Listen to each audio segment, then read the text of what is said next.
In today's video, I'm going to teach you how to build a shopping wishlist system in Notion. By the end, you'll have a simple database where you can list items you want to buy, track their costs, and mark what to prioritize first. Start by heading to Notion.com. On the homepage, click Login.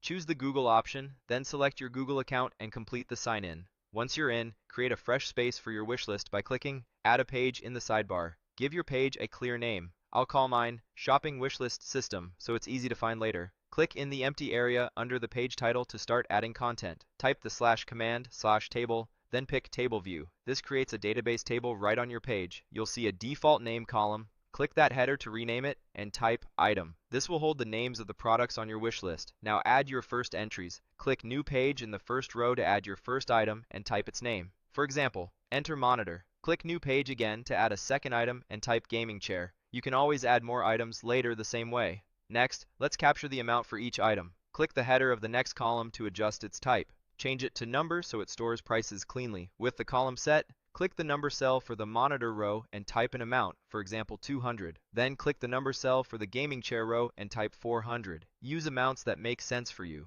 You can fine-tune number formatting later in Notion if you prefer currency styling. To track what you should buy first, add a priority field. Click Add Property, choose Text, then click the new text column's name and rename it to Priority. Now click into the priority cell for each item and type a level that works for you, such as high for the gaming chair if you need it soon, and medium or low for the monitor if it can wait. Using consistent labels will help you scan the list at a glance. If you want to capture more detail, click Add Property again and pick what you need, maybe a checkbox to mark when purchased or a date to set a target buy time.